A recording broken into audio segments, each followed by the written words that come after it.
Kuwait நண்பர்கள் அனைவருக்கும் அஸ்ஸலாமு அலைக்கும் வரஹ்மத்துல்லாஹி பரக்காத்துஹு. எல்லோரும் எப்படி இருக்கீங்க? நல்லா இருக்கீங்களா? அதாவது நேற்றைய தினம் நீங்கள் கேள்விப்பட்டிருப்பீங்க, சூன் விசா மாறலாம் காதிம்லேருந்து அப்படின்னு சொல்லியிருப்பாங்க. அதாவது பரவலாக நம்ம நண்பர்கள் மட்டும் இதில் கேள்விப்பட்டிருப்பீங்க, அதாவது யாராவது உங்களுக்கு சொல்லியிருப்பாங்க. அதனால் அதனுடைய முழு விவரம் என்ன அப்படின்றது இந்த வீடியோவில் பார்ப்போம், சரிங்களா? அதாவது நேற்றைய தினம் பார்த்திங்கன்னா அரப் டைமில் வெளியான செய்தி, அதாவது நேற்று நைட்டு வெளியான செய்தி, அது இன்றைக்கான நாளிதழ் அது, சரிங்களா? அதில் என்ன சொல்லியிருக்காங்க அப்படின்னா, குவைத்தில் துணை பிரதமர், பாதுகாப்பு மற்றும் உள்துறை அமைச்சர் மற்றும் மனித வளத்திற்கான பொது ஆணையத்தின் தலைவர் ஷேக் ஃபஹத் யூசுப் அல் சபா அவங்க 2024-25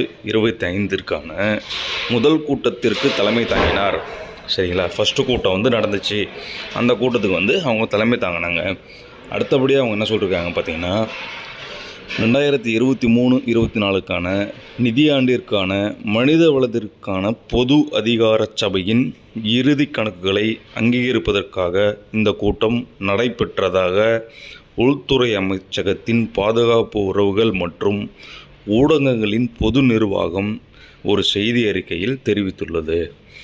அதாவது இது எதுக்கு அப்படின்னா, மனித வளத்திற்காக பொது அதிகார சபையின் இறுதி கணக்குகள், அதுக்காக இது நடந்துச்சு சொல்லியிருக்காங்க. அடுத்தபடியாக நீங்கள் கேட்குற விஷயம் பார்த்திங்கன்னா, பல்வேறு துறைகளில் சேவை செய்யும் கொள்கையை மேம்படுத்துவதற்காக தொழிலாளர் தொகுப்பில் சமநிலை அடைவதற்காக, சரிங்களா, முயற்சியுடன் கூட்டம் வந்தது. அதாவது எதுக்காகனா தொழிலாளர் மேம்படுத்துவதற்காக இந்த கூட்டம் நடந்துச்சு.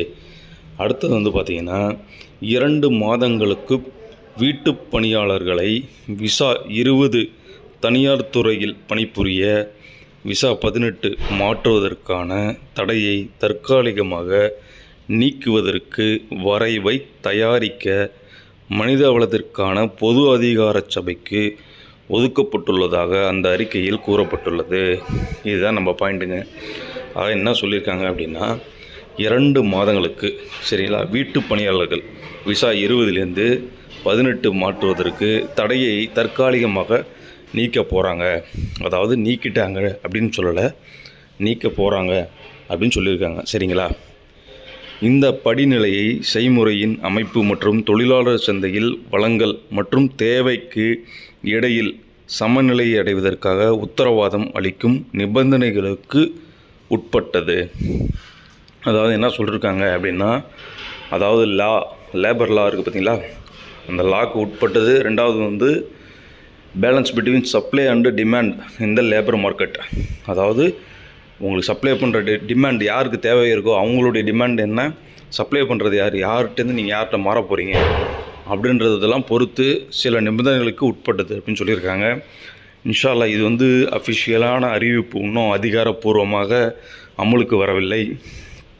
எப்போ அமலுக்கு வரும் அப்படின்றது தெரியல. இன்ஷா அல்லாஹ் கூடிய விரைவில் வர்றதுக்கு வாய்ப்பு இருக்குது. அப்படி வந்துச்சுன்னா நம்ம சேனலில் இன்ஷா அல்லாஹ் நான் பதிவு பண்ணுறேன், பாருங்கள். நம்ம உங்கள் நண்பர்களுக்கு அனுப்புங்க, அதே மாதிரி சப்ஸ்கிரைப் பண்ணுங்கள், ஆதரவு கொடுங்க. அஸ்ஸலாமு அலைக்கும் வரஹ்மத்துல்லாஹி பரக்காத்துஹு.